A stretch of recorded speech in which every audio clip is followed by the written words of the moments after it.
에베소서 1장부터 3장 성경 본문을 통해 특별히 1장 3절부터 14절 성경 본문을 통해 교회란 무엇인가 라는 제목으로 하나님의 말씀을 증거하겠습니다. 교회란 예수 은혜로 구원받고 성령으로 하나 된 공동체입니다. 1장 1절 말씀을 우리 함께 보도록 하겠습니다. 같이 읽습니다. 하나님의 뜻으로 그리스도 예수의 사도가 된 나 바울이 에베소에 사는 그리스도 예수를 믿는 성도들에게 이 편지를 씁니다. 어디에 사는 성도입니까? 에베소입니다. 현대의 소아시아 터키 지역입니다. 당시 아시아 서부 지역에서 가장 중요한 행정도시였습니다. 에베소시는 강과 바다를 모두 가진 항구도시이고 무역도시여서 매우 부유했습니다. 아르테미스 여신을 위한 신전이 있는 종교도시여서 매우 영적이었습니다. 또한 태폐적인 제사와 성행위로 문란하기도 했습니다. 바울이 에베소에서 무려 3년을 머물면서 성도들을 가르쳤습니다. 다른 도시에서는 불과 몇 주나 몇 달 정도 있었는데 매우 긴 기간이었습니다. 에베소에서 훨씬 더 오래 머문 이유가 있었습니다. 우리 한번 지도를 볼까요? 화면을 보시면 그리스와 소아시아 지역 사이에 소아시아 서쪽 끝에 좀 튀어나온 부분이 에베소 항구가 있습니다. 그래서 그리스와 로마와 소아시아를 모두 갈 수 있는 중요한 위치에 있었습니다. 그래서 바울은 이곳을 세계 복음화를 위한 중심지로 삼기를 원했습니다. 그래서 이곳에서 몇 달 동안 한 나라의 복음을 가르친 겁니다. 사도행전 19장 8절 9절을 보면 바울은 회당에 들어가서 석 달 동안 하나님 나라의 일을 강론하고 권면하면서 담대하게 말했다. 바울은 그들을 떠나 제자들을 따로 데리고 가서 날마다 두란노 학당에서 강론하였다. 여러분 두란노라는 말 많이 들어봤죠? 출판사 이름인데 이 사도 바울이 에베소에서 만들었던 이 말씀 학당이었습니다. 바울이 두란노에서 날마다 복음과 구원과 교회에 대해 가르쳤습니다. 이 바울이 전한 복음은 무엇이었을까요? 복음은 예수의 피로 죄인을 용서하신 은혜입니다. 에베소서 1장 7절 같이 읽습니다. 우리는 이 아들 안에서 하나님의 풍성한 은혜를 따라 그의 피로 구속 곧 죄 용서를 받게 되었습니다. 은혜란 받을 자격이 없는 사람에게 베푸시는 하나님의 선물입니다. 값을 매길 수 없는 것, priceless이지 싸구려, cheap가 아닙니다.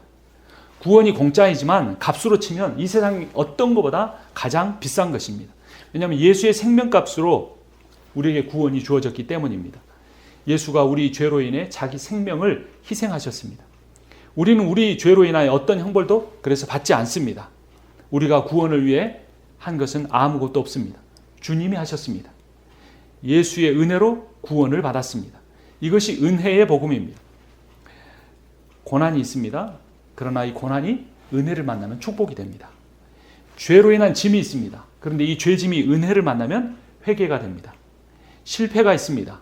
그러나 실패가 은혜를 만나면 겸손이 됩니다. 염려가 있습니다. 그러나 그 염려가 은혜를 만나면 맡김이 됩니다. 에베소서 2장 8절 그 은혜의 복음에 대해서 다시 한번 봅니다. 에베소서 2장 8절 말씀입니다. 여러분은 믿음을 통하여 은혜로 구원을 얻었습니다. 이것이 여러분에게서 난 것이 아니요 하나님의 선물입니다. 자격 없는 우리가 하나님으로부터 은혜의 선물을 받았습니다. 그런데 자격이 없다는 게 도대체 어느 정도를 의미하는 걸까? 한번 봅니다. 2장 1절을 제가 읽고 3절은 같이 읽습니다. 여러분도 전에는 허물과 죄로 죽었던 사람들입니다. 우리도 모두 전에는 그들 가운데서 육신의 정욕대로 살고 육신과 마음이 원하는 대로 행했으며 나머지 사람들과 마찬가지로 날 때부터 진노의 자식이었습니다. 한마디로 우리는 이 육신의 정욕, 죄의 욕망대로 사는 진노받을 자식이었다는 겁니다. 여러분 인간이 죄를 지어서 죄인이 아닙니다. 존재 자체가 죄입니다. 존재적 죄인입니다. 머리끝부터 발끝까지 성한 것이 단 하나도 없습니다. 죄가 곧 우리 존재고 우리 존재 자체가 그냥 죄입니다. 그래서 이 에베소 교인들을 향해 권면을 하는 바울조차도 로마서 7장 24절에서 자신에 대해서 이렇게 부르짖었습니다. 아, 나는 비참한 사람입니다. 누가 이 죽음의 몸에서 나를 건져주겠습니까? 여러분 이런 고백해 본 적 있습니까? 최근에 언제 고백해 봤습니까? 자신이 비참하다고 여겨봤습니까? 자기의 이 몸뚱아리가, 내 생각 자체가 사망의 몸이어서 여기서 구원받고 싶다는 그런 애통함이나 애절함이나 간절함이 있었습니까? 이러한 사도 바울과 같은 마음을 가진 사람이 구원이 은혜다, 선물이다라고 할 때 감격에 눈물이 흐르는 겁니다. 그러나 이 구원이 예수의 피로 선물로 그냥 주어진 것이라는 말을 들어도, 이 복음을 들어도 내게 감동이 없다면 그것은 내가 누구인지 잘 깨닫지 못하기 때문입니다. 마치 내가 종교생활을 오래 하고 있으니 선한 사람인 것처럼, 내가 어느 정도 이 정도 헌신했으니 이 구원의 복음을 은혜로 받는 것도 마땅한 것처럼 여길 수 있다라는 겁니다. 노력해보고 노력해봤지만 아무리 해도 내가 선하게 되지 않는, 앞으로도 선하게 될 가망이 전혀 없는 존재라는 것을 아는 사람만이 주님이 나를 위해 왜 죽으시기까지 해야 하는가, 왜 그 사실이 은혜인가를 알게 됩니다. 우리가 말씀을 듣기 전에 그레이스 찬양을 했죠. 나 같은 죄인 살리신 주 은혜 놀라워. 잃었던 생명 찾았고 광명을 얻었네. 큰 죄악에서 건주신 주 은혜 놀라워. 고마워. 나 처음 받은 그 시간 귀하고 귀하다. 이제껏 내가 산 것도 주님의 은혜라. 또 나를 장차 본향에 인도해 주시리. 여러분, 이제까지 살아온 것이 주님의 은혜이심을 고백하십니까?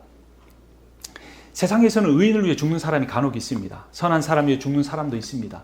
근데 의인도 아니고 선한 사람도 아니고 죄인인 우리를 위해 예수께서 죽으셨습니다. 그 이유는 단 하나, 하나님의 사랑 때문입니다. 이 은혜의 사랑 때문에, 예수의 피 때문에 우리는 의롭다 함을 받았습니다. 로마서 5장 8, 9절을 보면 그러나 아직 우리가 죄인이었을 때 그리스도께서 우리를 위하여 죽으셨습니다. 이리하여 하나님께서는 우리에게 대한 자기의 사랑을 실증하셨습니다. 그러므로 지금 우리가 그리스도의 피로 의롭게 되었으니 그리스도로 말미암아 하나님의 진노에서 구원을 얻으리라는 것은 더욱 확실합니다. 여러분, 사람의 대단함이 하나님의 베푸시는 구원과 사랑을 더하지도 못하지만 사람의 연약함이 하나님이 베푸시는 구원과 사랑을 제한하지도 못합니다. 그러니까 구원과 은혜는 사람의 어떤 부족함이나 사람의 대단함에 달려있지 않고 하나님의 변함없는 신실하신 사랑에 달려 있습니다. 교회란 무엇입니까? 교회란 오늘 설교 제목처럼 예수 은혜로 구원받은 공동체입니다. 이 은혜의 복음으로 인해 이제 우리와 하나님과의 새로운 관계가 시작됐습니다. 전에는 어떤 관계냐면 원수 관계였습니다. 하나님 앞에 가면 불타 죽는 겁니다. 그런데 이제 아버지와 자녀의 관계가 되었습니다. 우리 죄값으로 인해 벌을 받지 않는 정도가 아닙니다. 창조자 하나님의 모든 권세와 그 하나님의 모든 소유와 모든 영광을 그냥 물려받는 상속자가 되었다는 겁니다. 이 사실을 듣고, 이 복음을 듣고 우리의 가슴이 뛰어야 합니다. 세상에서 얼마를 더 벌 수 있을까? 세상에서 얼마를 더 오래 살 수 있을까? 이런 염려, 걱정을 가지고 사는 것이 아니라 예수의 복음이 주는 상속의 놀라운 영광을 바라봐야 합니다. 근데 목사님, 그걸 어떻게 믿어요? 아무런 증거가 없는데 이렇게 생각할지 모릅니다. 에베소서 1장 13절 말씀, 어떤 증거가 있는지 같이 읽겠습니다. 여러분도 그리스도 안에서 진리의 말씀, 곧 여러분을 구원하는 복음을 듣고서 그리스도를 믿었으므로 약속하신 성령의 날인을 받았습니다. 예수를 믿고 구원하는 복음을 내 것이 됐는데 그 증거로 뭘 받았다고요? 성령의 날인, 날인이라는 건 도장을 찍었다 이 말입니다. 이 도장이 시얼이죠, 시얼. 헬라어로 에라본인데 로마 사회에서 도장이란 정치적인 또 행정적인 보증을 의미합니다. 하나님의 자녀라는 법적 지위를 보장합니다. 로마 시대에는요, 친자식보다 양자가 훌륭한 아들이 많았어요. 그래서 노예였다가 어느 날 귀족의 양자가 되면 도장을 쾅 찍어주면 그 문서 하나만 있으면 그 사람 로마의 시민권자가 된 것입니다. 어떤 편지가 진짜인지 여부는 그 필체나 내용도 중요하지만 편지에 이 두루마기에 찍혀진 그 도장이 가장 중요했습니다. 또 하나의 증거가 있습니다. 1장 14절 말씀 같이 읽습니다.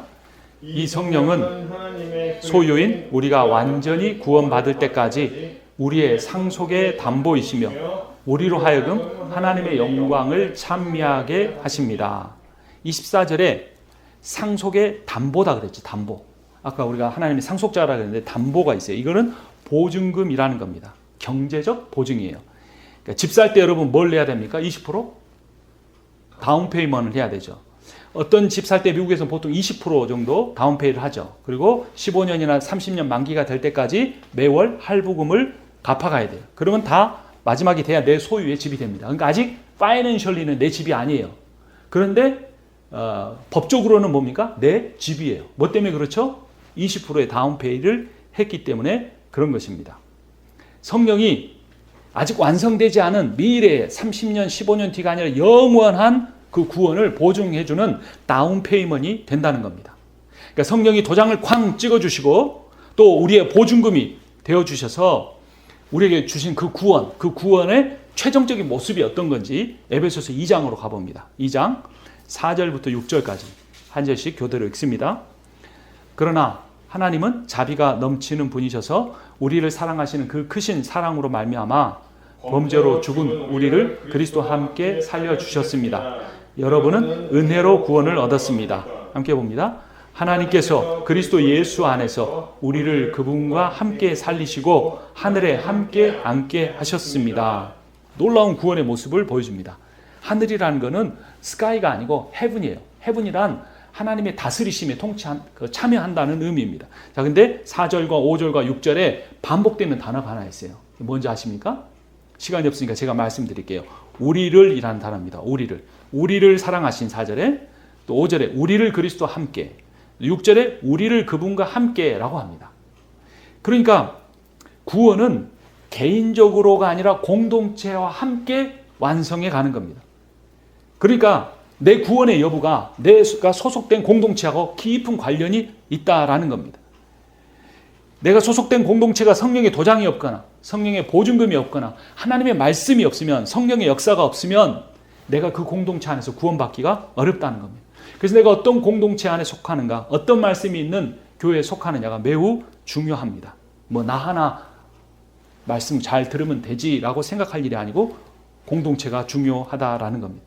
그래서 교회를 공동체로서 구원해 가시는 분이 바로 성령이신데 이 성령이 어떤 분이신가를 에베소서는 매우 강조합니다. 다시 1장으로 가봅니다. 16절을 제가 읽고 17절 같이 봅니다. 여러분을 두고 끊임없이 감사를 드리고 있으며 내 기도 중에 여러분을 기억합니다. 우리 주 예수 그리스도의 하나님이신 영광의 아버지께서 지혜와 계시의 영을 여러분에게 주셔서 하나님을 알게 하시고 16절에서 볼 수 있는 것처럼 이 내용은 바울이 에베소 교인들을 위해 한 기도의 내용입니다. 바울의 기도는 에베소 교인들이 건강하게 해달라는 것이 아니었습니다. 에베소 교인들이 돈 잘 벌게 해달라는 것이 아니었습니다. 에베소 교인들이 사회적으로 성공해서 좀 사회의 지도자가 돼서 많은 사람들 교회를 끌고 오게 해달라고 기도하지 않았습니다. 에베소 교인들이 학위를 잘 받게 해달라는 것도 아니었습니다. 뭐였습니까? 지혜와 계시의 영을 달라는 것입니다. 에베소 교인들에게. 지금 바울은 에베소 교인들에게 로마의 감옥에서 편지를 보내고 있습니다. 자기 자신이 언제 죽을지 모르는 상황에서 에베소 교인들에게 마지막 기도를 하는데 그 교인들에게 지혜와 계시의 영이 충만케 해달라고 한 것입니다. 왜냐하면 지혜와 계시의 영인 성령을 통해서만 구원의 공동체가 이루어져 갈 수 있기 때문에 그렇습니다. 에베소가 어떤 도시라고 했습니까? 무역도시, 항구도시였어요. LA하고 똑같아요. 그래서 이미 부자인 사람도 많았습니다. 에베소 교인들 중에는 공부를 많이 하는 귀족들도 있었습니다. 하지만 그들이 지식을 더 깨달라고 기도하지 않았습니다. 교인들이 물질적으로 복받고 신체적으로 건강하게 해달라는 그 기도만 하는 사람은 사꾼 목자, 가짜 목자입니다. 왜냐하면 그것은 세상에서 잠깐 있다 없어지는 것이기 때문에 그렇습니다. 바울처럼 성도들에게 지혜와 계시의 영을 달라고 기도해야 합니다. 여러분, 구원을 쉽게 생각하거나 가볍게 생각하는 사람은 구원에서 거리가 멉니다. 구원을 사모하고 그 구원을 주는 복음을 사모하고 그 복음이신 예수 그리스도를 사모하는 그러한 마음이 우리 가운데 있어야 되는데 그게 성령이 아니시고는 그런 마음이 안 생긴다는 겁니다. 근데 우리 안에 성령이 없으면 우리 안에 구원의 도장도 없는 거고 우리에게 구원의 보증금도 없는 겁니다. 천국문 앞에서는 성령의 도장과 성령의 보증금을 확인할 것인데 그 성령이 우리 안에 있다면 우리는 세속적 기도 제목이 아닌 이 구원을 위한 기도를 하게 될 것입니다. 물질적으로 조금 더 덜 부유하게 살아도 영적으로 부유한 사람이 돼야 됩니다. 여러분, 물질적으로 가난하면 창피하다고 생각하잖아요. 근데 영적으로 가난한데 창피함을 모른다면 그 사람이 복음 안에 있는지 고민해 봐야 되는 겁니다. 부자 되려고 너무 애쓰지 않아야 합니다. 성령의 보증금, 성령의 디파짓으로 그것을 받고 있는 사람이 가장 부유한 사람입니다. 남들보다 좀 덜 건강하게 살아도 영적으로 건강한 사람을 살아야 합니다. 요즘은 몸의 시대라 그래요. 옛날에는 지식의 시대에서 많이 배운 게, 그리고 교양 있는 말하는 게 멋있었는데 요즘은 필요 없어요. 요즘엔 몸이 멋있어야 돼요. 남자들이 근육이 있고 여자들이 날씬하지 않으면 어디 가서 잘 말하기 힘들어요. 그런데 그건 세속적인 거예요. 우리가 신체적으로 조금 부족하다고 할지라도 내가 정말 영적으로 건강한 사람인가를 잘 살펴야 되는데, 심지어 크리스찬들조차도 교회 와서 몸자랑 건강 이야기밖에 하지 않는지 돌아봐야 하는 것입니다. 성령의 도장이 찍힌 사람은 살아도 기쁘고 날마다 매일매일 일상을 즐겁게 살고 죽으면 주님께 가니 더 기뻐하니 죽음이나 질병을 두려워하지 않습니다. 어떤 사람이 그렇게 살 수 있다고요? 지혜와 계시의 영을 받은 사람이 그렇습니다. 지혜와 계시의 영을 받은 사람의 특징은 몇 가지가 있는데, 첫 번째, 성경을 읽습니다. 여러분, 몸이 건강하려면 뭐 해야 됩니까? 밥도 먹지만 고기도 먹고 채소도 먹고, 거기다 뭐까지 먹어요? 단백질까지 갖다가 먹습니다. 왜 그래요? 먹어야 되니까. 그럼 영적으로 건강하려면 어떻게 됩니까? 성경을 읽어야 돼요. 성경을 안 읽으면 영적인 근육이 생길 수가 없어요. 혼자 읽기도 하지만 신학을 공부한, 성경을 바르게 복음으로 풀어내는 전문가와 함께 공부해야 합니다. 홍수 때 마실 물이 없는 것처럼 이제 한국에 큰 태풍이 온다고 하는데, 그럴 때 오히려 마실 물이 좋은 물이 없습니다. 밥도 혼자 먹으면 맛이 없잖아요. 함께 먹으면 더 맛있죠. 똑같은 식재료인데 요리를 해도 제가 하는 것은 맛이 없어요. 그러나 요리사가 하면 더 맛있고 더 건강해집니다. 두 번째, 성경을 읽기만 하는 게 아니라 묵상해야 합니다.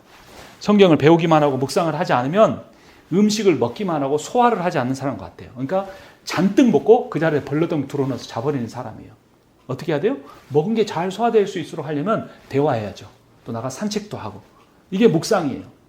내가 성경 공부를 통해서 말씀을 배웠으면 거기서 받은 교훈을 깊이 생각하면서 내가 그 교훈대로 살고 있는지, 그렇게 살지 못하고 있는지 내가 자신을 돌이켜 봐야 돼요.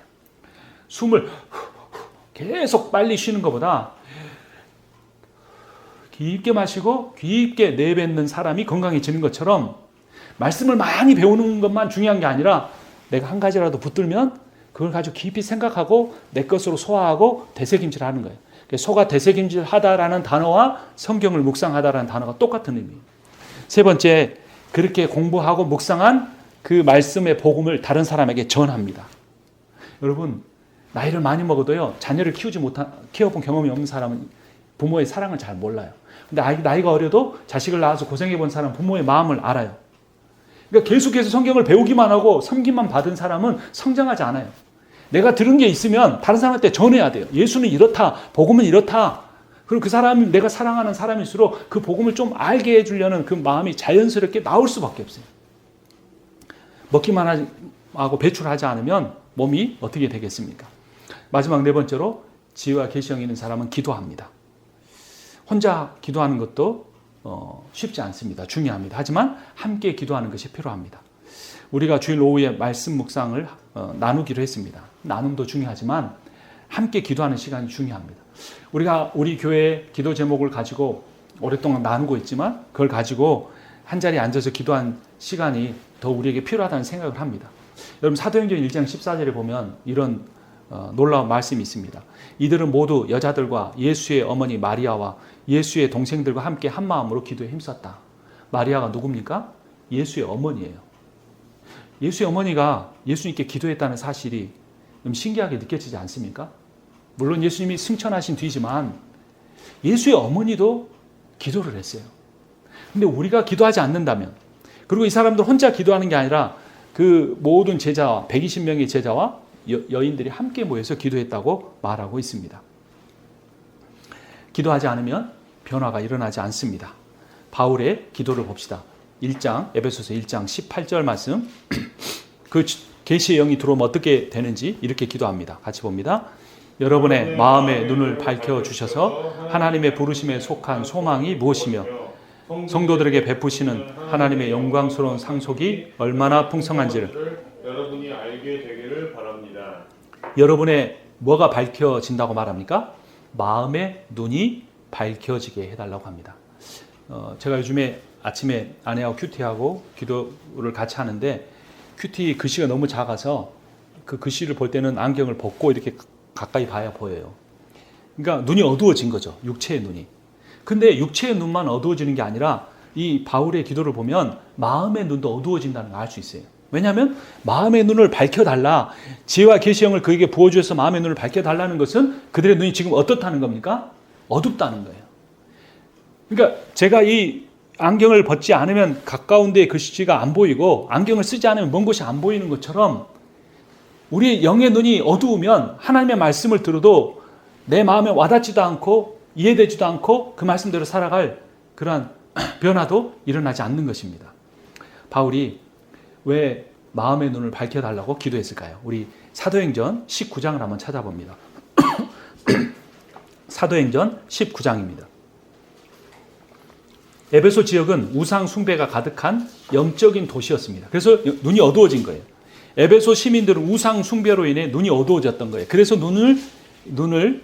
마음의 눈을 밝게 해달라고 했는데 그 구체적인 상황이 어떤 것인지 사도행전 19장 23절부터 29절까지 좀 길지만 저와 교대로 읽겠습니다.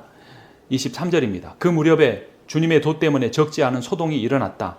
데메드리오라고 하는 은장이가 은으로 아데미 여신의 모형 신전들을 만들어서 직공들에게 적지 않은 돈벌이를 시켜주었다.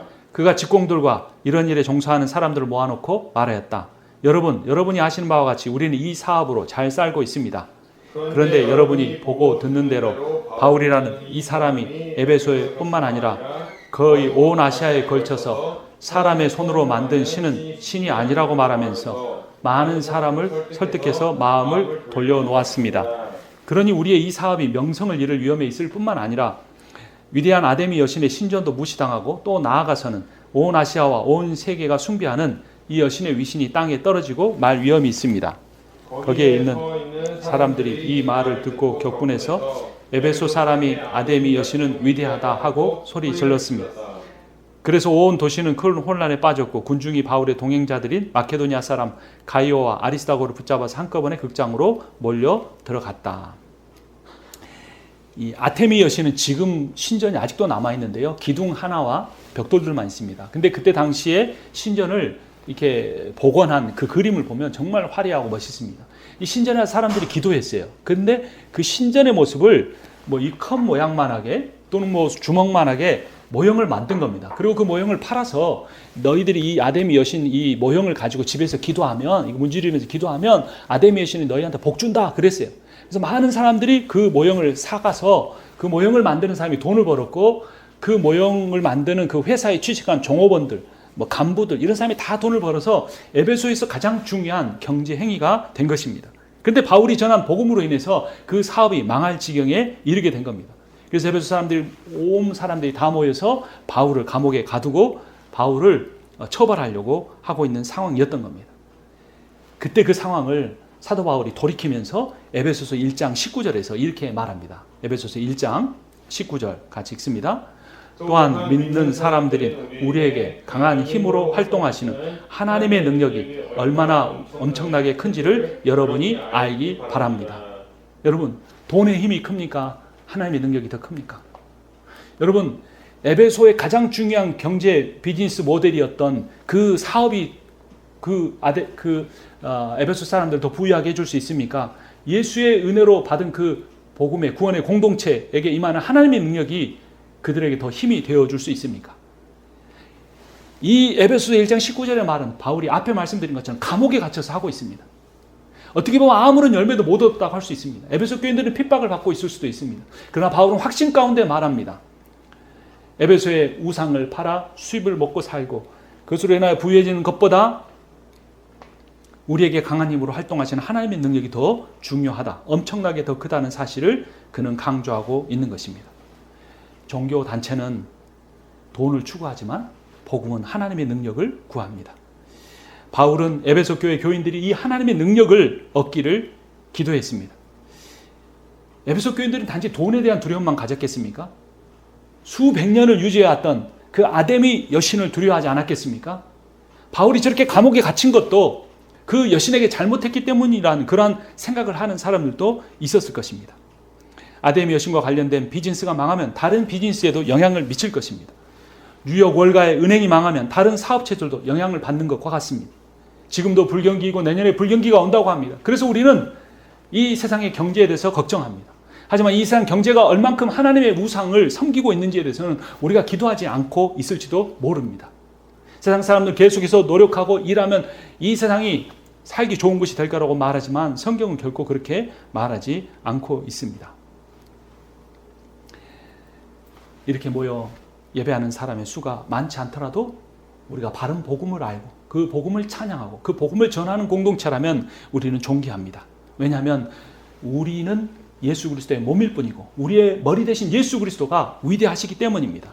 그분이 어떻게 위대한지 에베소서 1장 22절을 제가 읽고 23절을 같이 봅니다.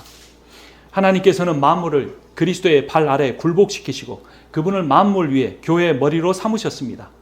교회는 그리스도의 몸이요 만물 안에서 만물을 충만케 하시는 분의 충만함입니다. 교회는 종교기관이 아닙니다. 교회는 만물을 다스리시는 온 세상을 우주를 뉴욕의 월가만 아니라 유럽만 아니라 아시아만 아니라 5대양 6대주와 지구만 아니라 태양계와 은하계와 온 우주를 다스리시는 그 우주 가운데 충만하시는 그리스도로 충만한 것이 바로 교회입니다. 우리가 얼마나 놀라운 존재인지 깨달아야 합니다. 예수의 은혜로 구원받고 성령으로 하나 된 공동체입니다. 여러분, 우리는 이 그리스도로 인하여 기뻐합니까?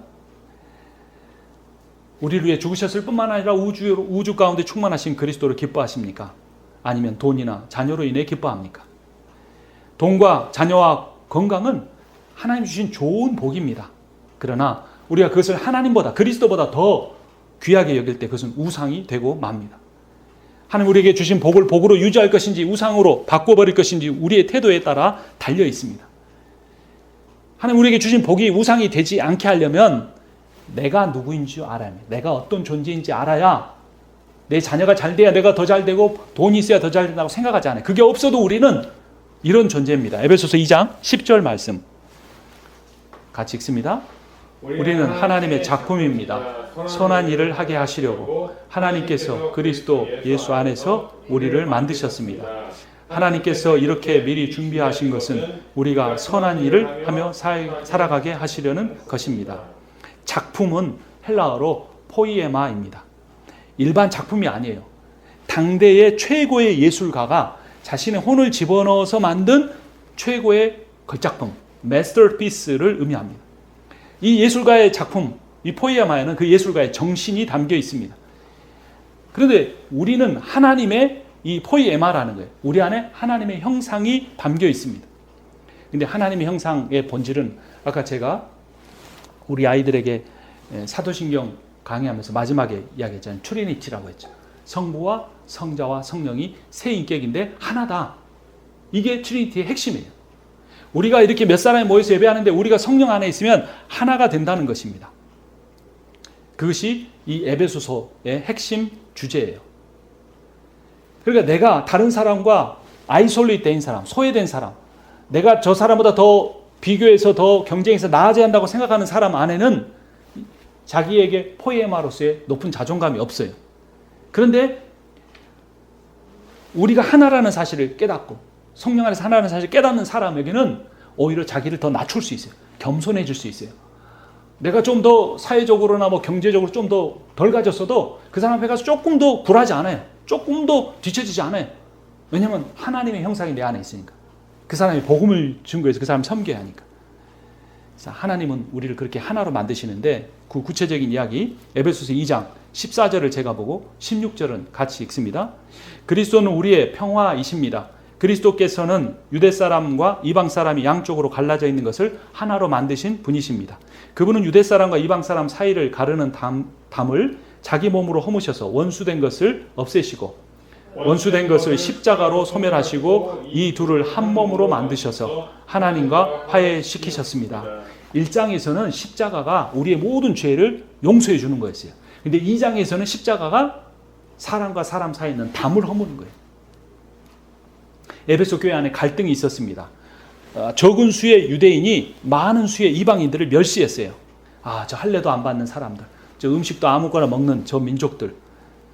이 교회의 다수자인 이방인들이 이 유대인들을 도저히 참을 수가 없었습니다. 그래서 이방인들이 이제 결심을 하고, 우리가 저 유대인들과 한번 싸워보자, 몰아내자, 꼼짝 못하게 하자, 이런 상황이 된 거예요. 그래서 바울이 감옥에서 이 소식을 듣고 이방인들에게 권면하는 겁니다. 이방인들에게 과거를 돌아보게 합니다. 유대인들은 몇천 년 전부터 하나님을 믿어왔지만 유대인들은, 이방인들은 그렇지 않았다는 겁니다. 에베소서 2장 11절을 제가 읽고 12절 같이 봅니다. 그러므로 여러분은 지난날에 육신으로는 이방 사람이었다는 사실을 명심하십시오. 손으로 육체에 행한 할례를 받은 사람이라고 뽐내는 이른바 할례자들에게 여러분은 무할례자들이라고 불리며 따돌림을 당했습니다. 그때 여러분은 그리스도와 상관이 없었고 이스라엘 공동체에서 제외되어서 약속의 언약과 무관한 외인으로서 세상에 아무 소망이 없이 하나님도 없이 살았습니다. 우리가 그렇지 않았습니까? 예수 믿기 전에, 예수님을 인격적으로 만나기 전에 인생에 소망이 없어서 방황하지 않았습니까? 내가 누구인지, 내가 살만한 가치가 있는 존재인지 그것 때문에 눈물 흘리지 않았습니까? 그래서 내가 조금만 더 성공하면, 조금만 더 돈을 벌면 내가 이 과거의 모습을 이겨내고 내가 누구에게 부끄러움 당하지 않고 살겠다고 생각하지 않았습니까? 근데 예수 믿고 예수의 그 은혜의 복음을 듣고 우리가 변화되었습니다. 사도 바울은 소수의 유대인으로 인하여 고통받고 멸시를 당하는 이방인들에게 너희들이 더 큰 믿음을 가졌으니 예수 그리스도의 보혈의 은혜를 잊지 말고 그 은혜를 베풀라는 것입니다. 여러분, 우리가 누군가를 사랑한다는 건 힘듭니다. 특별히 나를 무시하고 나를 인정해주지 않는 사람들에게 내가 정말 사랑으로 대하기는 힘듭니다. 그런데 유일한 비결이 있습니다. 하나님의 은혜, 예수 그리스도를 통해 부어지는 은혜를 내가 누리고 살면 자격이 없는 나, 내 존재 자체가 죄였던 나, 세상 가운데 정욕을 따라 살았던 나, 진노의 자식이었던 나를 자기 목숨을 내어놔서 구원해 주신 그 예수의 은혜를 우리가 묵상하고 살면 그 은혜를 받은 만큼은 우리가 그 은혜를 흘려보내며 살 수 있다는 것입니다. 그래서 여러분, 절대 구원은 개인적으로 받지 못합니다. 아무리 많은 수가 모여 있어도 그 옆에 앉아 예배드린 사람과 영적인 교류가 없는, 함께 손잡고 기도해 본 적이 없으면 하나가 될 수 없습니다. 왜냐하면 에베소서 2장 그렇게 말하고 있기 때문입니다. 21절을 제가 읽고 22절은 같이 읽습니다. 그리스도 안에서 건물 전체가 서로 연결되어서 주님 안에서 자라서 성전이 됩니다. 그리스도 안에서 여러분도 함께 세워져서 하나님의 성령으로 거하실 초소가 됩니다. 어떻게 세워진다고요? 함께 세워지는 거예요. 벽돌과 벽돌 사이에 틈이 있으면, 기둥이 땅에서 틈이 벌어지면 무너지고 맙니다. 큰 건물을 세울수록 더 와르르 웅장하게 무너지겠죠. 우리는 함께 세워져가는 존재입니다. 오랫동안 대화를 하지 않은 사람은 없습니까? 여러분의 부부 관계는 친밀합니까? 자녀와의 관계는 인격적입니까? 부모님에 대해서는 어떻게 요즘 대하고 있습니까? 직장에서 상사나 동료 직원에게는 친절합니까? 고객에게는 내가 주님께 하듯 대합니까? 내가 아주 잘 섬겨야 하는 사람인데 전화 한번 하고 있지 않는 사람은 없습니까? 내가 도저히 저 사람과는 하나님의 일을 같이 할 수 없다고 여기는 포기하고 싶은 사람은 없습니까? 근데 한번 생각해 보죠. 그리스도라면 어떻게 하실까요? 그리스도는 과거의 나를 어떻게 대하셨는가요? 주님께서 원하시는 것은 내가 어떤 일을 하고 어떤 사역을 하고 어떤 교회를 만들어가기 전에 내가 다른 사람을 용납하고 주님이 내게 부으신 그 은혜로 사랑하고 섬기기를 원하십니다. 하나님은 예수의, 오늘 설교 제목처럼 예수의 은혜로 구원받고 성령으로 하나 된 공동체를 세우기 위해 우리를 부르셨습니다. 우리 교회가 현재 적은 규모라고 낙심할 필요가 전혀 없습니다. 왜냐하면 우리의 근거는 모인 숫자에 있지 않고 우리가 의지하는 예수 그리스도의 복음에 있기 때문에 그렇습니다. 우리가 바른 말씀을 선포하고 그 말씀을 붙들고 기도하고 있다면 우주적인 교회의 한 부분일 뿐이에요. 또 개인적으로도 내가 하나님의 일을 하기에는 능력이 없다고 생각하지 마십시오. 이제까지 전도했는데도 안 된다. 사람들이 내 말을 듣지 않는다. 현재의 형편을 보면 내게 도저히 시간이 없다. 그런 생각을 할 필요가 없습니다. 우리는 바울을 굉장히 위대하게 생각하지만 사실 그는 그렇지 않았습니다. 에베소서 3장으로 가봅니다. 3장 마지막 장입니다. 8절을 제가 읽고 9절을 같이 읽습니다. 하나님께서 모든 성도 가운데서 지극히 작은 자보다 더 작은 자에게 이 은혜를 주셔서 그리스도의 헤아릴 수 없는 부요함을 이방 사람들에게 전하게 하시고 만물을 창조하신 하나님 안에 영원 전부터 감추어져 있는 비밀의 계획이 무엇인지를 모두에게 밝히게 하셨습니다. 자기를 어떻게 이야기합니까? 솔직하게. 지극히 작은 자보다 더 작은 나에게라고 말합니다. 실제로 바울은 키가 작았어요. 바울은요, 그 당시 대머리에다가 또 말 주변도 없었습니다. 글은 탁월하게 썼지만 설교자가 말을 더듬거리면 얼마나 인정을 받겠습니까? 지금은 더군다나 감옥에 있는 상황입니다. 근데 지난날을 돌아보면서 또 어떻게 했습니까? 스데반을 죽이는데 증인으로 섰던 사람입니다. 바울은 또 혈기도 왕성했습니다. 그는 고집이 셌습니다. 팀 사역을 잘하지 못했어요. 근데도 하나님의 은혜로 1차, 2차, 3차 선교 여행을 다녔어요. 그리고 한번 잘못한 사람은 쉽게 용서하지 못했어요. 마가를 끝내 안 데리고 가겠다 고집해서 바나바와 선교팀이 갈라지기까지 했어요. 그런데 하나님께서 이러한 바울을 위대한 선교사로 만들어 주신 것입니다. 바울을 사용하신 하나님께서 우리 섬김의 교회를 사용해 주실 것입니다. 지금까지 우리가 준비 단계를 잘 거쳐왔습니다. 무엇보다도 성경 공부를 잘 해왔습니다. 지금부터는 함께 기도하기를 원합니다. 마지막 성경 구절만 읽고 마치도록 합니다. 우리가 이런 교회 되기를 원합니다. 사도 바울이 우리를 위해서 이렇게 기도합니다. 에베소서 3장 14절부터 21절까지 말씀 교대로 읽습니다. 그러므로 나는 아버지께 무릎을 꿇고 빕니다. 아버지께서는 하늘과 땅에 있는 각 족속에게 이름을 붙여주신 분이십니다.